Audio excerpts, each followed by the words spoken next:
Start by taking some modelling paste in a colour of your choice.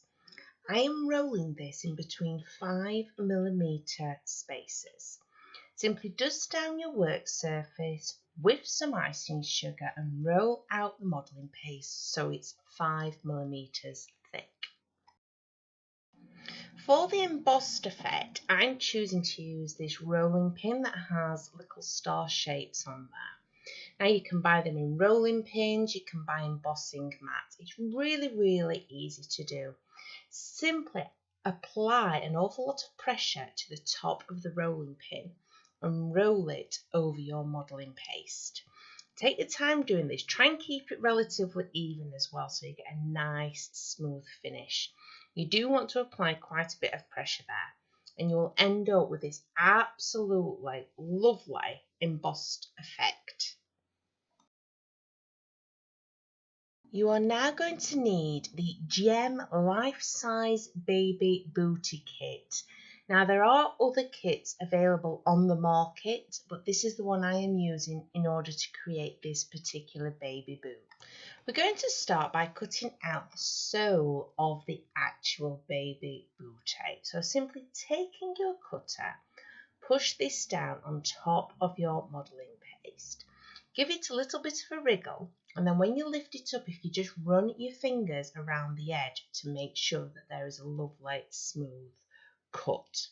In order to take this out of your actual cutter, if you can just see there, all I am doing is using my fingers. It's modelling paste, so they will come out relatively easily. Do this with your remaining shape, so you've got the front part of the baby boot and the back part of the baby boot. Again, just pushing down, rub it onto your surface, use the finger on the back and then gently pull out the modelling paste. All I have done here is repeated the process but with white because I want this to be the base of the shoe. Simply take some edible glue, place this on top of the white sole, and then you want to stick the pink sole on top of the white. I'm doing this just to give the shoe a little bit more definition so that white is the base colour. Now we want to apply the front of the shoe. So if I just show you actually where it's going to be going first. You can see how lovely it fits, and it's not actually collapsing in on itself either. We can always support it with a little bit of kitchen roll once it is stuck down, but because the modelling paste is a good thickness, it doesn't collapse in. Just using a small amount of edible glue, place this around the pink rim of the sole, and then we're simply going to attach the front part of the shoe. Now, taking some kitchen roll, if you just roll this up and place it in the centre of your little baby booty, it will help support it. But like I said, it doesn't collapse in on itself, it does hold its shape. This is just to help hold it further. To add the back of the baby booty, I actually want this touching the base. You'll notice here that you can see the white and then you can see the pink just above it. But for the back of the shoe, I want this going all the way to the bottom. Now, you will need to take into account that some of this is also going to be touching the sides of the front of the shoe.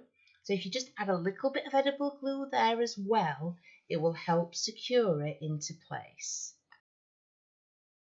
This is what we have so far. Now it's time to add a few finishing touches and, more importantly, the edible lace. Here I am using Wilton's Stitching Rolling Wheel tool. It's fantastic to get a stitching-like effect on any sort of fabric fondant work that you're doing. So I'm simply going to go round the sides of my baby booty, down the centre and also down the back, and you can see this lovely stitching effect that it leaves. Here I have some really hot pink fondant and a very small flower cutter, and I'm simply going to cut out 2 of these and stick them on the front. one in hot pink and one in white. You can use any cutter that you want to, just be creative and just help bring that lovely baby booty to life.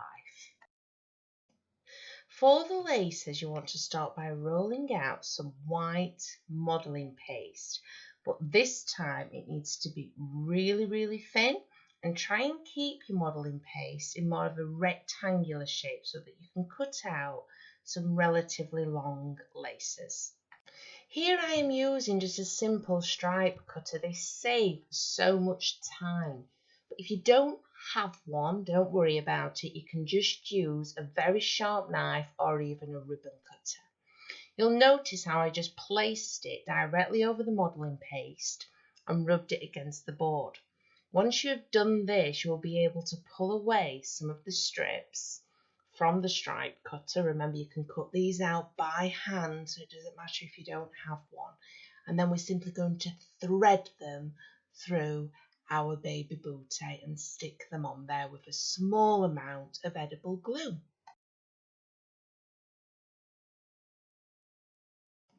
And there we have it, our adorable finished baby booty.